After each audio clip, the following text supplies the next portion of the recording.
நான் by heart பண்ணிருக்கேன், சொல்றேம்மா. Lovely. दैवी संबत् विमोक्षाय निबन्धाया सुरीमता माशु च सम्पदं दैवीम् अभिजातोऽसि पाण्डव त्रिविधं नरहस्येदं द्वारं नाशनमात्मनः कामः क्रोधस्तथा लोभः तस्मादेतत्त्रयं यजेत्. பியூட்டிஃபுல். ரொம்ப அழகா இருக்கு. ரொம்ப ரொம்ப அழகா சொன்னார். Very nice, very nice. Jai Shri Krishnaji. இன்னைக்கு என்ன ப்ரோக்ராமா?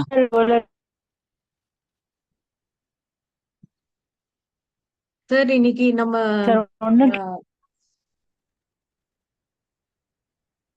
சார் நம்ம இன்னைக்கு சஸ்வர் பண்ண போறோம்ல, இண்டிவிஜுவல் சஸ்வர். இண்டிவிஜுவல் சஸ்வர், வெரி குட். ஸோ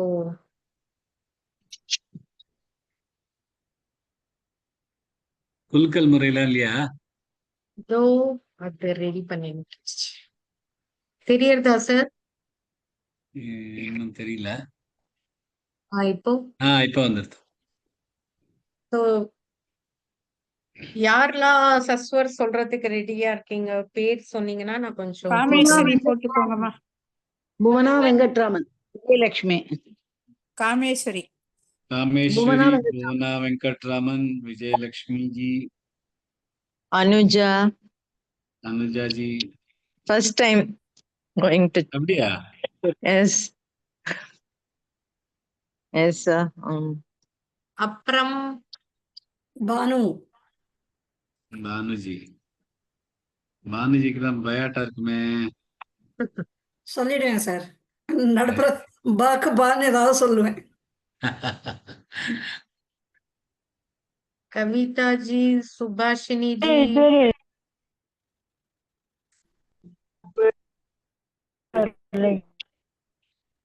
வேற யாரு? 3 4 5 6 7 பேரு. இன்னும் ஒருத்தர் வந்து எல்லாம் சரியா இருக்கும். 8 நம்பர் கரெக்டா இருக்கும். 2 2 சொல்லலாம். ஜி ஷாமலா. இப்ப இன்னும் ஒண்ணு சொல்லுங்க. இன்னும் ஒருத்தர். சுபாஷினி ஜி, உமா ஜி. நான் நெக்ஸ்ட் டைம் ஜாயின் பண்ணிக்கிறேன் கண்ணா. சரி, okay okay Uma. Okay Umaji, very nice. எல்லாரும் 12 12 ஸ்லோகங்கள் சொல்லலாம். 2 பேரு. Okay, 2 at a time. Okay sir.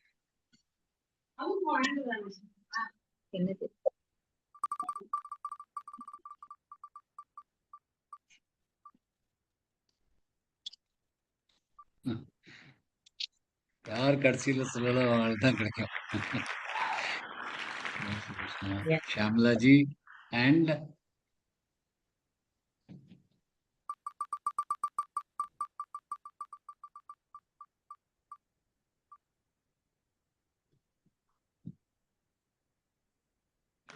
சுஜாதாஜி, very nice.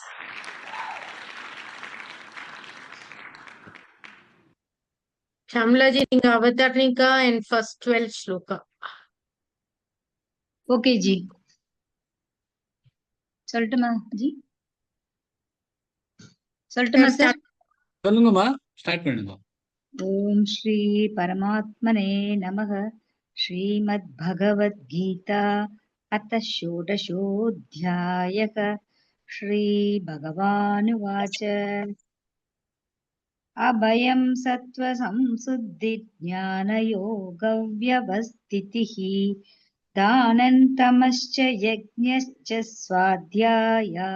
स्वाध्यायस्तपार्जवम् अहिंसा सत्यमक्रोधस्त्यागः शान्तिरपैशुनम् दयाभूतेष्वलोलुप्त्वम् आर्तवम् ह्रीरचापलम् तेजः क्षमा धृतिः शौचम् अद्रोहो नातिमानिता भवन्ति सम्पतं दैवीमभिजातस्य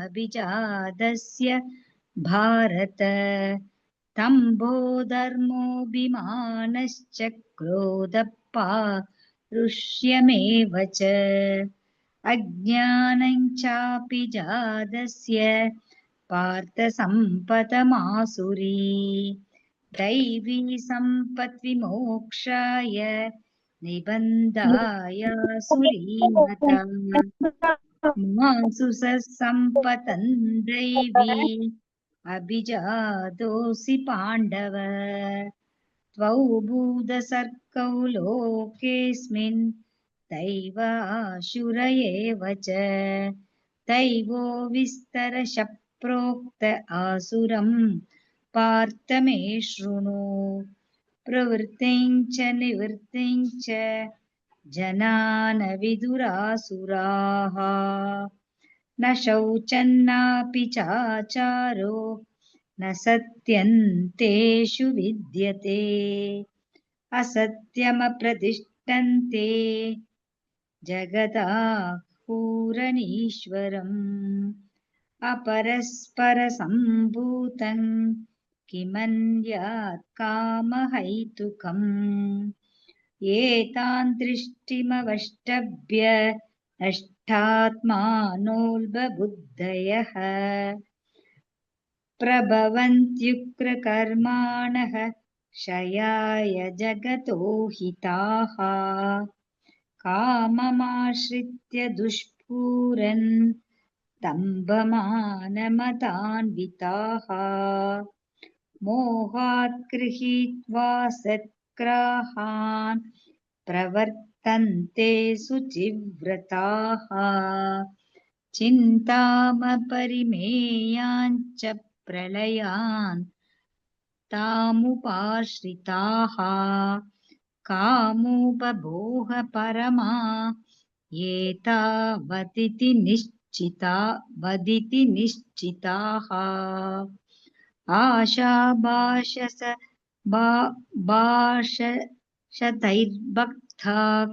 कामक्रोधपरायणाः ईहन्ते कामभोगार्थम् अन्यायेनार्थसञ्चयान्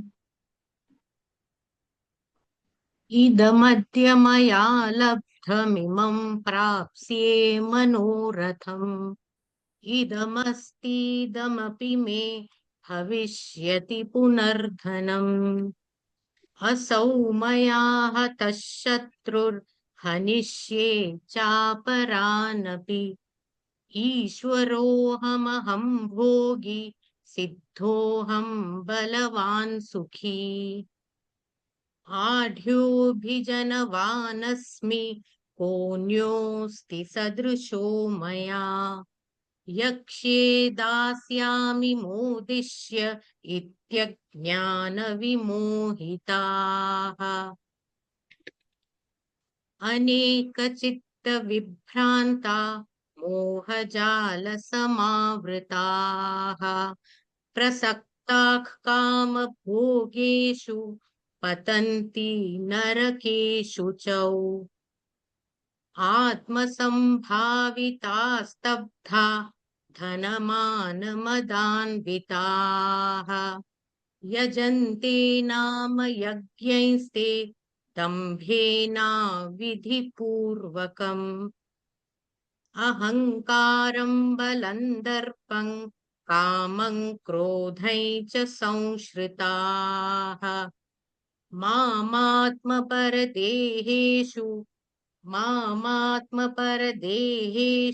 प्रद्विषन्तोऽभ्यसूयकाः तानहं द्विषतः क्रूरान् संसारेषु नराधमान् क्षिपाम्यजस्रमशुभानासुरीष्वेव योनिषु आसुरीयोनिमापन्ना मूढा जन्मनि जन्मनि मामप्राप्यैव कौन्तेय ततो यान्त्यधमां गतिम् त्रिविधं नरकस्येदन् द्वारन्नाशनमात्मनः कामः क्रोधस्तथा लोभस्तस्मादेतत्त्रयं त्यजेत् एतैर्विमुक्तः कौन्तेय तमोद्वारैस्त्रिभिर्नरः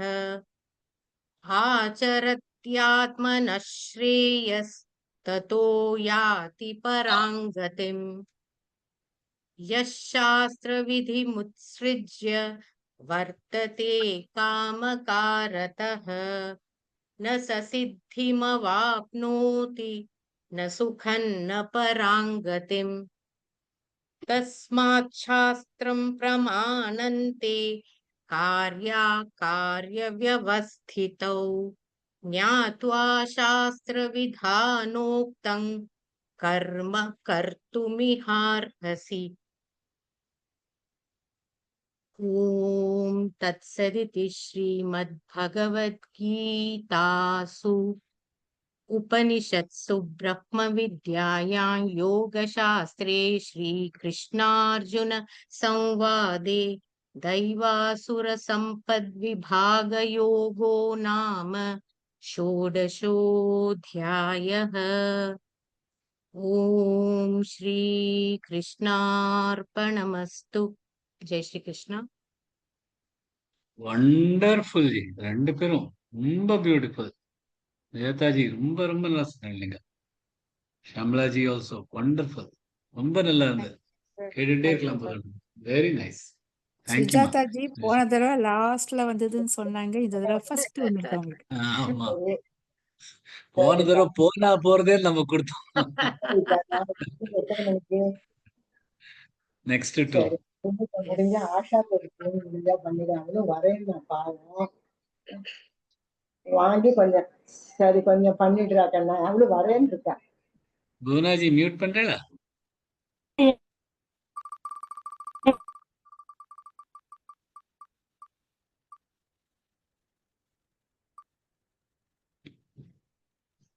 Vijayalakshmi G.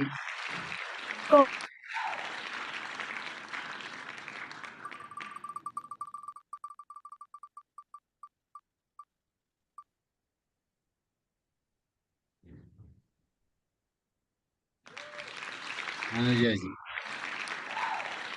Last and first. Last and first correct. ஆரம்பிச்சா சார்? ஆரம்பிக்குமா? ஓம் ஸ்ரீ பரமாத்மனே நமः. ஸ்ரீமத் பகவத்கீதா அத்த ஷோடசோऽध्यायः. ஸ்ரீ பகவானுவாச்ச அபயம் சத்வசம்சுத்திர் ஞானயோகவ்யவஸ்திதிः தானந்தமக்ஷயஜ்ஞश्च स्वाध्यायस्तप आर्जवम् अहिंसा त्यागशान्तिरपैशुनम् दया भूतेष्वलोलुप्त्वम् मार्दवम् ह्रीरचापलम् तेजः क्षमा धृतिः शौचमद्रोहो नातिमानिता भवन्ति सम्पदन् दैवीमभिजातस्य भारत दम्भोदर्पोऽभिमानश्च क्रोधः पारुष्यमेव च अज्ञानञ्चाभिजातस्य पार्थ सम्पदमासुरीम् दैवी सम्पत् विमोक्षाय निबन्धायासुरीमता माशु च सम्पदन् दैवीमभिजातोऽसि पाण्डव द्वौ भूतसर्गौ लोकेऽस्मिन् दैव आसुर एव च दैवो विस्तरशः प्रोक्त आसुरं पार्थ मे शृणु प्रवृत्तिं च निवृत्तिं च जनान विदुरासुराः न शौचन्नापि चाचारो न सत्यन्तेषु विद्यते असत्यमप्रतिष्ठन्ते जगदाहुरनीश्वरम् अपरस्परसम्भूतं किमन्यत् कामहैतुकम् एतान् दृष्टिमवष्टभ्य नष्टात्मानोऽल्पबुद्धयः प्रभवन्त्युग्रकर्माणक्षयाय जगतो हिताः काममाश्रित्य दुष्पूरन् दम्भमानमदान्विताः मोहाद् गृहीत्वा सद्ग्राहान् प्रवर्तन्ते शुचिव्रताः चिन्तामपरिमेयाञ्च प्रलयान्तामुपाश्रिताः कामोपभोगपरमा एतावदिति निश्चिताः आशापाशशतैर्बद्धाः कामक्रोधपरायणाः ईहन्ते कामभोगार्थमन्याये नार्थसञ्चयान्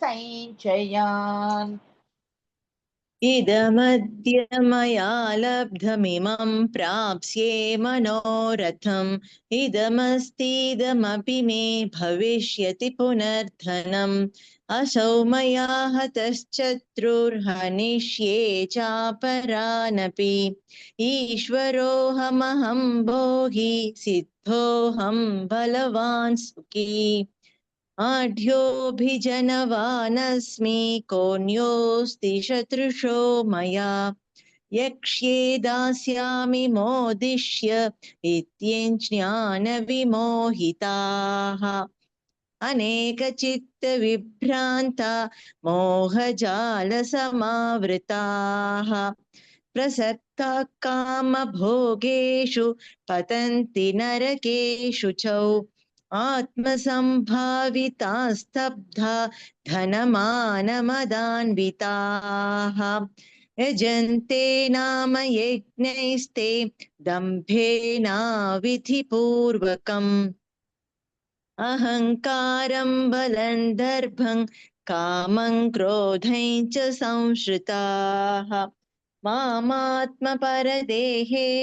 प्रद्विषन्धोऽप्यसूयकाः तानहं द्विषतः क्रूरान् संसारेषु नराधमान् क्षिपां यजस्रमशुभानासुरीष्वेव योनिषु आसुरीयोनिमापन्ना मूढा जन्मनि जन्मनि मामप्राप्यैव कौन्तेय ततो यान्त्यधमां गतिम् त्रिविधं नरकस्येदं द्वारन्नाशनमात्मनः कामक्रोधस्तथा लोभस्तस्मादेतत्त्रयं त्यजेत् एतैर्विमुक्तः कौन्तेय तमोद्वारैस्त्रिभिर्नरः आचरत्यात्मनः श्रेयस्ततो याति परां गतिम् यः शास्त्रविधिमुत्सृज्य वर्तते कामकारतः न स सिद्धिमवाप्नोति न सुखं न परां गतिम् तस्माच्छास्त्रं प्रमाणन्ते कार्याकार्यव्यवस्थितौ ज्ञात्वा शास्त्रविधानोक्तं कर्म कर्तुमिहार्हसि ॐ तत्सदिति श्रीमद्भगवद्गीतासु उपनिषत्सु ब्रह्मविद्यायां योगशास्त्रे श्रीकृष्णार्जुनसंवादे दैवासुरसम्पद्विभागयोगो नाम षोडशोऽध्यायः। ॐ श्रीकृष्णार्पणमस्तु। breathtaking, சூப்பர், ரொம்ப அழகா சொன்னார் ரெண்டு பேரும். விஜயலட்சுமி ஜி சொன்னா அது கொஞ்சம் 13 I think இல்ல நான் வந்து 18th வந்து அகங்காரன் பலம் தர்பங் சொல்லிட்டேன். தர்ப வந்து பன் சொல்லிட்டேன். அது ஒண்ணுதான் நானே நோட்டீஸ் பண்ணினேன் சொல்லும் போதே. Very nice, very nice. அதெல்லாம் யோசிக்காதீங்க. ஏன்னா சஸ்வர் சொல்றது இங்க எங்க போறதுக்கு சான்ஸ் இருக்கு. அதுவும் நீங்க சொன்ன ஸ்பீட்ல சொன்னீங்கன்னா நிஜமாவே சூப்பர்வா சொன்னேன். அந்த ஸ்பீட்ல போடுங்க சார், என்னோட பேர் அந்த ஸ்பின்னிங்ல போடுங்க சார். நெட் வரதால நெட் வராது. ஆட் பண்ணிடலாம். இருக்கு ஆல்ரெடி. உங்க பேர் இருக்கு.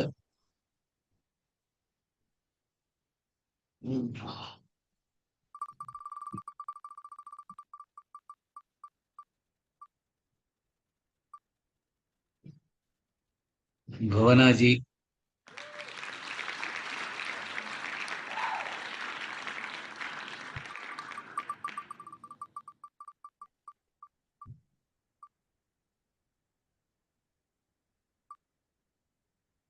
भानु जी, बी स्क्वायर சொல்றேன் சார். சொல்லுங்கம்மா. ஓம் ஸ்ரீ பரமாத்மனே நமः. श्रीमद् भगवद्गीता अतः षोडशोऽध्यायः.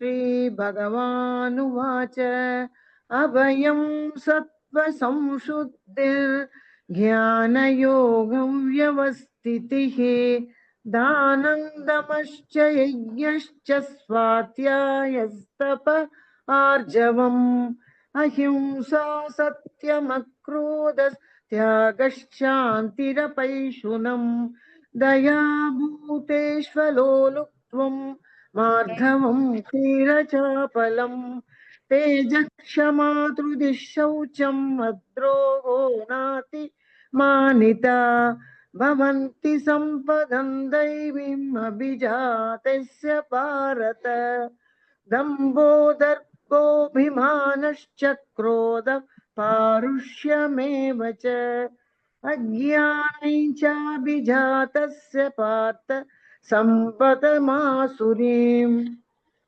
दैवीं सम्पत्तिमोक्षाय निबन्धायासुरीमता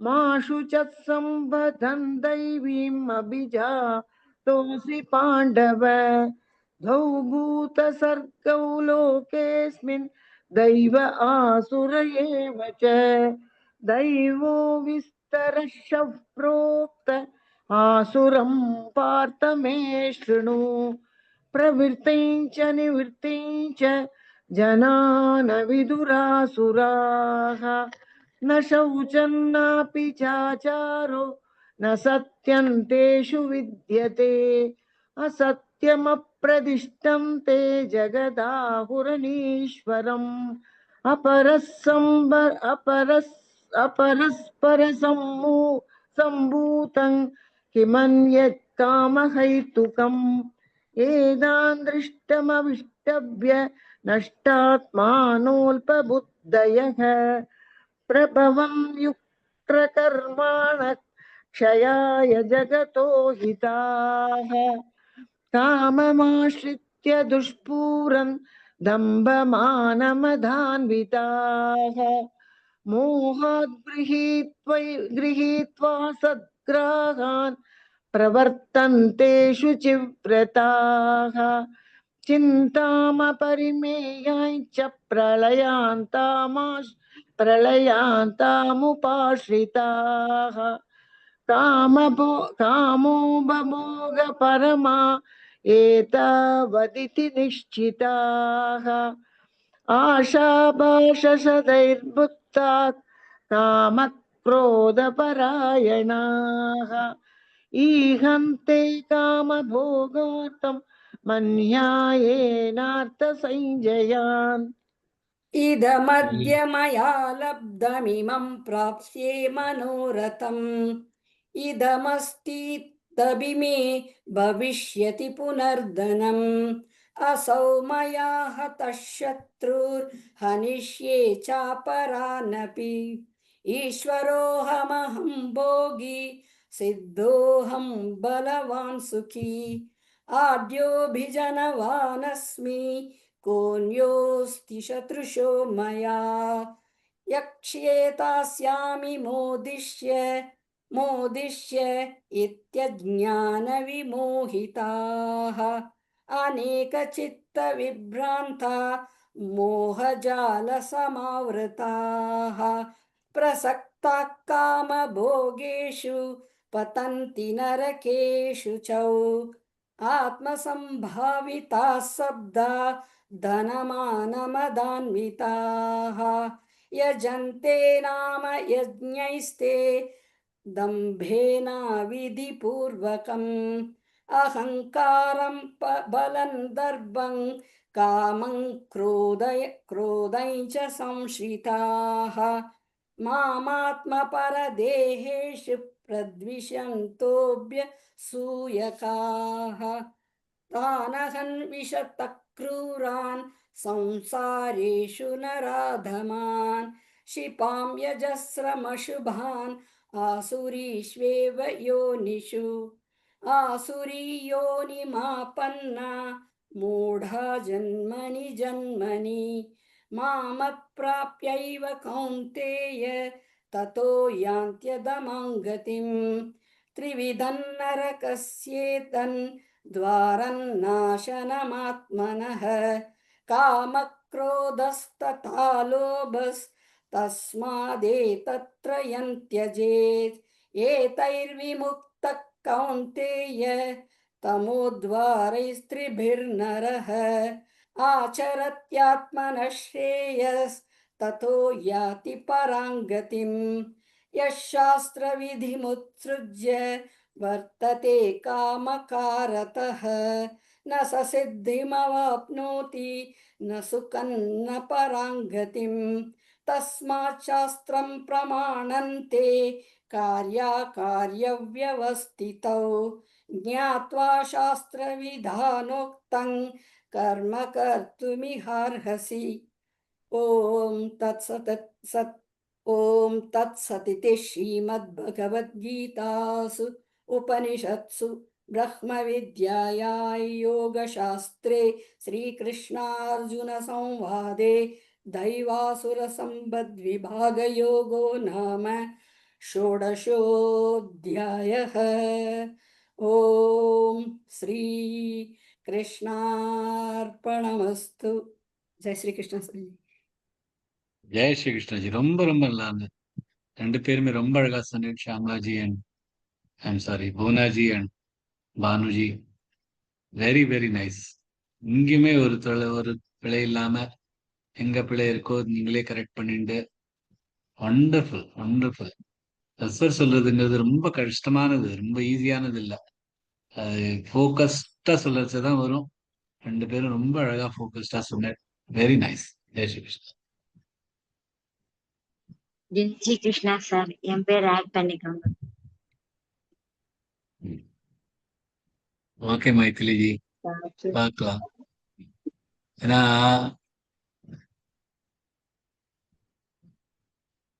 ஒண்ணு பண்ணலாமா இன்னைக்கு? ஒண்ணு பண்ணலாமா? ஷுவரா.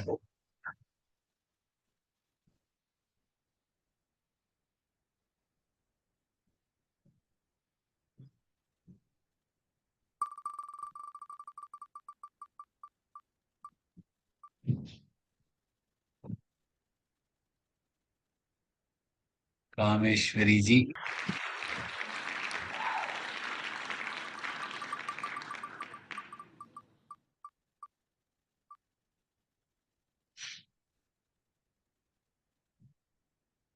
இன்னைக்கு எல்லாம் ஸ்கொயரா வருது. Square, B square, K square.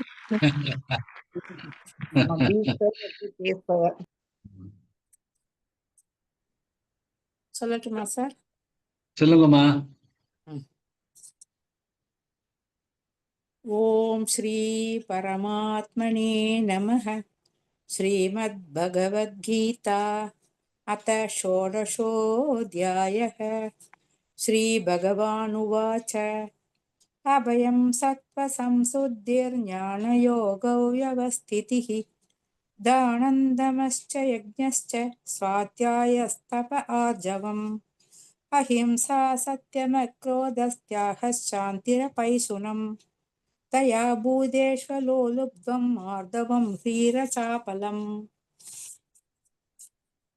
तेजक्षमाधुतिशौचमद्रोहो नातिमानिता भवन्ति सम्पदं दैवीमभिजातस्य भारत दम्भो दर्भोऽभिमानश्च क्रोधः पारुष्यमेव च अज्ञानं चाभिजातस्य पार्थ सम्पदमासुरीम् दैवी सम्पद्विमोक्षाय निबन्धा व्यासुरीमता मासु च सम्पदं दैवीमभिजातोऽसि पाण्डव द्वौ भूतसर्गौ लोकेऽस्मिन् दैव आसुर एव च दैवो विस्तरसः प्रोक्त आसुरं पार्थ मे शृणु प्रवृत्तिं च निवृत्तिं च जना न विदुरासुराः न शौचन्नापि चाचारो न सत्यन्तेषु विद्यते असत्यमप्रतिष्ठन्ते जगदाहुरनीश्वरम् अपरस्परसम्भूतं किमन्यत् कामहैतुकम्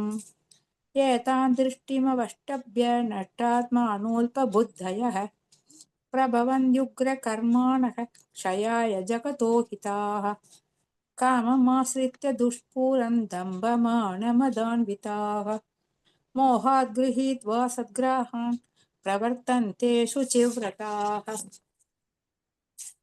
चिन्तामपरिमेयाञ्च प्रलयान्तामुपाश्रिताः कामोपभोगपरमा एतावदिति निश्चिताः आशापाशशतैर्भक्ता कामक्रोधपरायणाः ईहन्ते कामभोगार्थम् अन्याये नार्थसञ्चयान्।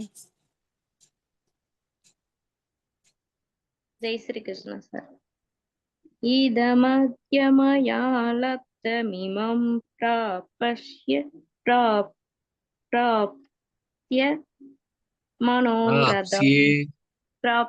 मनोरथम् इदमस्ति तीतमपि मे भविष्यति पुनर्धनम् असौ मया कतश्चत्रुर्हनिष्ये सा परनभि ईश्वरोऽहमहं भोगी जितोऽहं बलवान् सुखी आट्योऽपि जनवानस्मि गुण्योऽस्ति सदृशो मया यक्षये दास्यामि मोदिष्य इत्यज्ञानविमोहिताः अनिकेचित्तविभ्रान्ता मोहाजालसमावृताः प्रसक्ताः कामभोगेषु बदन्ति नरकेषु च आत्मसम्भावितास्तब्धा धनमानामदान्विताः यजन्ते नाम यज्ञैस्ते दम्भेनाविधिपूर्वकम् अहङ्कारं फलन्तर्भं कामं क्रोधं च संश्रिताः मामात्मपरदेहेषु प्रद्विषन्तोऽप्यसूयाकाः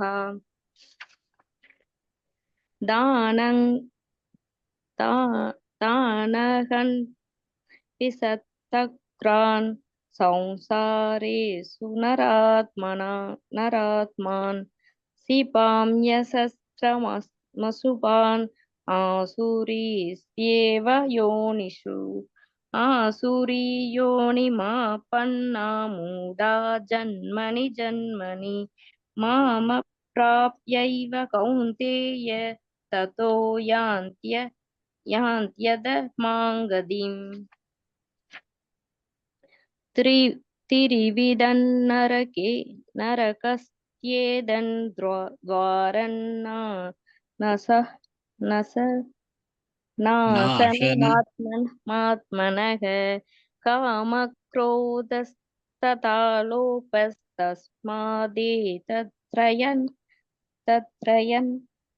त्यजेत् एतैर्विमुक्तः कौन्तेय तमोद्वारैस्त्रिभिर्नरः आचर्यात्मनस्तेयस्ततो याति परां गतिम् यश्चास्त्र विधिमुच्य वर्तते कामकारतः न स सिद्धिमवाप्नोति न शक्कन्न परां गतिम् न सुखन्न परां गतिम् तस्मात् शास्त्र प्रमाणन्ते कार्यकार्यव्यवस्थितौ ज्ञात्वा शास्त्रविधानोक्तं कर्म कर्तुमिहार्हसि। सारी सर। ओम तत्सदिति श्रीमद्भगवद्गीतासु उपनिषत्सु ब्रह्मविद्याया योगशास्त्रे श्रीकृष्णार्जुन संवादे दैवास्त्र संपद्विभागयोगो नाम षोडशोऽध्यायः। ओम श्रीकृष्णार्पणमस्तु। சார் ஒழுங்கா படிக்கல. என்னாச்சு இன்னைக்கு? பவர் கட்டா? பவர் கட் இல்லைங்க சார். கொஞ்சம் நான் ஒரு கெஸ்ட் வீட்ல ஒரு இது அதனால நான் படிக்கவே இல்லைங்க சார். 2-3 நாளா அதனாலதான் கொஞ்சம் லீவு இதெல்லாம் பண்ணேன். Sorry sir. எதுக்கு சாரி இல்ல, ட்ரை பண்றதுதான் மெயின். அதுல எதுக்கும் நான் படிக்கலாம்னு படிச்சேங்க சார், வேற ஒன்றும். காமேஸ்வரி தான் இன்னைக்கு ரொம்ப அழகா சொன்னாங்க, ஜெட் ஸ்பீட்ல வேற. ரொம்ப நல்லா சொன்னேன். சார் ரொம்ப நல்லா சொன்னேன். Thank you sir. அந்த ஸ்பீடை குறைக்கணும்னு பாக்குறேன், எனக்கு குறையவே மாட்டேங்குது சார். தான் சார். ஜெட் ஸ்பீட்லயும் மோஸ்ட்லி கரெக்டா எல்லாம் ப்ரொனன்சியேஷனோட ரொம்ப ஃபாஸ்டா கிடைக்கிறதுன்னு சொல்லிட்டு பியூட்டிஃபுல்லா சொன்னாங்க. So very nice. Kavithaji also கவலைப்படாதீங்க, ரொம்ப பிராக்டிஸ் பண்ணி வந்துடும். கெஸ்ட் வீட்ல ஒரு டெத்துங்க சார், அதனால ஒரு 2-3 நாளா அவங்க கொஞ்சம் அதுலயே இதாயிடுச்சுங்க, வேற ஒன்றும். அவங்களையும் சேர்த்து விட்டுருங்க. சரி. கிருஷ்ணஜி 3 பேர் பாக்கி இருக்காங்க. 8 ஸ்லோகம் சொல்லிட்டு முடிச்சிடலாமா? Okay sir. யார் 1, 2, 3 மட்டும் பாத்துங்க. இன்னும் நாங்கெல்லாம் இருக்கோம் சார். நான் வர வேண்டியவங்க எல்லாம் அடுத்த வாரம் வச்சுக்கலாம், இன்னொரு நாள் வச்சுக்கலாம். அந்த 3 பேர் இன்னைக்கு செல்றேன்னு இருக்காளே. இன்னைக்கு எவ்வளவு பேர் சொல்லிருக்கோம்? 6 பேர். 8 பேர் சொல்லிருக்கோம்ல. 8 பேர் சார். இன்னும் இப்ப அடுத்த வாரமும் இருக்காங்களே. இன்னும் ஒரு 8 பீப்புளாவது இருக்காளே அடுத்த வாரம்.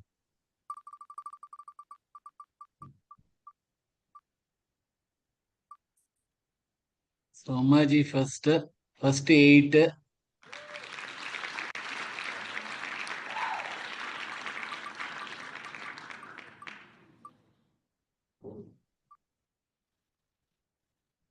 ஜெயாஜி next 8. மைத்ரிஜி last 8.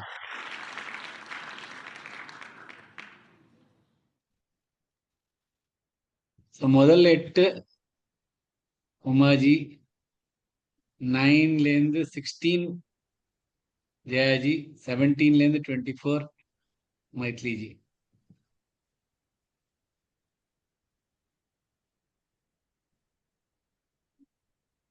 जय श्री कृष्ण सर। ओम श्री परमात्मने नमः। श्रीमद्भगवद्गीता अथ षोडशोऽध्यायः। श्रीभगवानुवाच अभयं सत्त्वसंशुद्धिर्ज्ञानयोगव्यवस्थितिः दानन्दमश्च यज्ञश्च स्वाध्यायस्तप आर्जवम् अहिंसा सत्यमक्रोधस्त्यागः शान्तिरपैशुनम् दया भूतेष्वलोलुप्त्वम् मार्धवम् ह्रीरचापलम् तेजः क्षमा धृतिः शौचमद्रोहो नातिमानिता भवन्ति सम्पदं दैवीमभिजातस्य भारत दम्भो दर्भोऽभिमानश्च क्रोधः पारुष्यमेव च अज्ञानेन चाभिजातस्य पार्थसम्पदमासुरीम् दैवी सम्पद्विमोक्षाय निबन्धायासुरीमता माशु च सम्पदं दैवीमभिजातोऽसि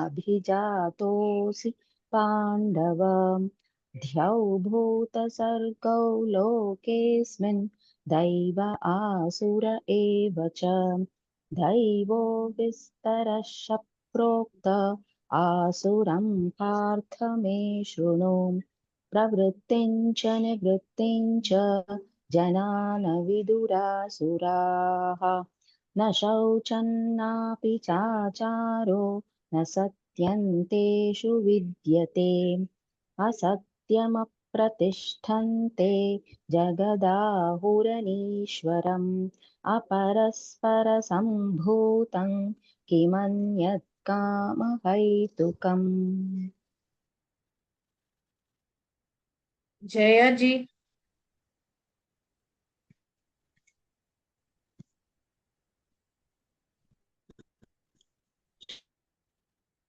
चल रहे जी सर। दृष्टिमवनु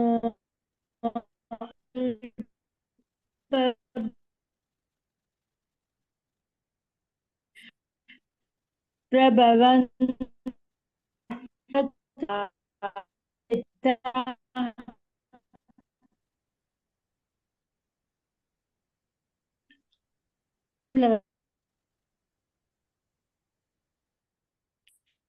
நெட்வொர்க் பேடா இருக்குமா? காலையே வரல. ஸ்கிரீன்ல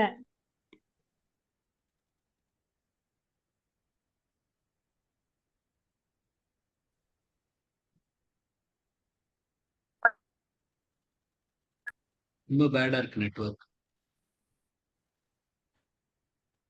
வேற யாராவது சொல்றீங்களா?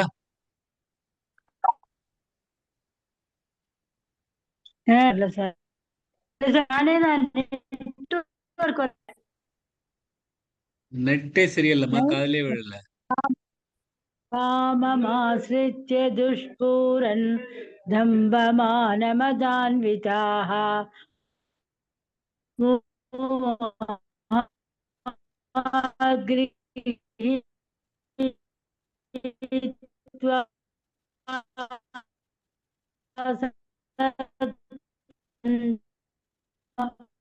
இல்லம்மா, நெட்வொர்க் சரியா இல்ல.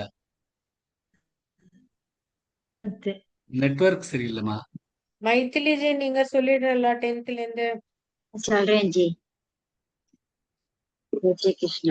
कामामाश्रित्य दुष्पूरन् तम्बमानमदान्विताः मोहागृहीत्वा सत्क्रान् प्रबन्धेषु शिव्रता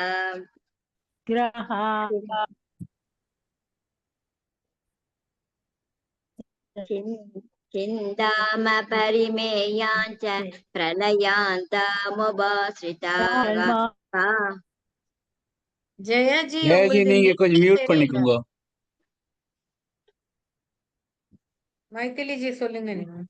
कामो भवोगपरमायेतावदिति निश्चिताः आशापाशस्त्रे भक्ता कामक्रोधपरायणाः ईहन्ते कामभोगार्थम् अन्यायेनार्थसञ्चयान् इदमद्य मया लब्धम् इमं प्रलयस्य मनोरथम् इदमस्तीदमपि मे भविष्यति पुनर्धनम् असो मया हतशत्रु हनिषे चापरानपि ईश्वरो महन् भोगी सिद्धोऽहं बलवान् सुखी आट्योऽपि जनवानस्मि गोण्योऽस्ति शत्रुषो मया यक्षये तास्यामि मोदिष्य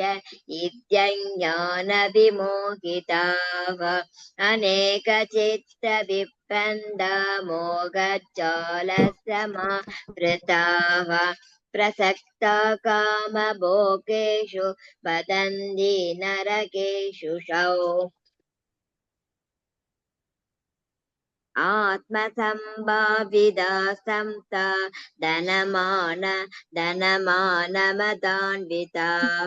यजन्ते नाम यज्ञस्ते तम्बेन वित्तिपूर्वकम् अहङ्कारं फलं तर्पं कामक्रोधै च संश्रिताः ममात्ममपरदेहेषु परद्विषन्दो वयसो यकाः दानहन्ति विषत्क्रूरा संसारेषु नरदान्मान् नरादमान् शिवां यजुस्रं शुभान् आसुरिश्चेव योनिषु आसुरिं योनिमापन्ना मूढा जन्मनि जन्मनि मा पराप्यैव कौन्तेय ततो यान्त्यजं तमागतिम् त्रिविधं नरकस्येतं द्वारं नाशनमात्मनः कामक्रोधसदा लोपस्तस्मात् तत्रयं तयेजे एतैर्विमुक्त कौन्तेय तमोद्वारैस्तिरिभिर्नरः आशरत्यात्मनः श्रेयस्ततो याति परां गतिम् यश्चात्र विधिमुक्तस्य वर्ते कामकारदः न स सिद्धिमवाप्नोति न सुगन्न परां गतिम् तस्माच्चास्तरं परमान्ते कार्याकार्यव्यवस्थितौ ज्ञात्वा शास्त्रविधानोक्तं कर्म कर्तुमिहार्हसि ॐ तत्सदि श्रीमद्भगवद्गीतासु उपनिषत्सु ब्रह्मविद्यायां योगशास्त्रे श्रीकृष्णार्जुन संवादे दैवासुरसम्पत्तिभागयोगो नाम षोडशोऽध्यायः ॐ श्रीकृष्णार्पणमस्तु जय श्रीकृष्ण जय श्री कृष्ण जी உமாஜி ரொம்ப அழகா சார் என்னோட சொன்னீங்க. நெட் வரல சார் ஆமா நெட் பேட் உங்களோடது, அதனால இப்பவும் கேட்க மாட்டேங்குது. இப்பவும் நெட் பேடா தான் இருக்கு உங்களோடது. மைத்ரிஜி நிறைய பிராக்டிஸ் பண்ணுங்க, நிறைய மிஸ்டேக்ஸ் பண்ணுவீங்க. சார் மேரேஜ் ஃபர்ஸ்ட்னால பிராக்டிஸ் பண்ண முடியல, பையனுக்கு மேரேஜ்னால பிராக்டிஸ் பண்ண முடியல, பிராக்டிஸ் பண்ணுங்க. வேலை இருக்கு. ஓகேமா, எல்லாருக்கும் thank you. Jai Shri Krishna. Thank you sir. நாளைக்கு என்னம்மா, நாளைக்கு ஜெய் குவிஸா? ஸ்ரீ கிருஷ்ணா. ஆமா சார், நாளைக்கு குவிஸ் சார். Very nice.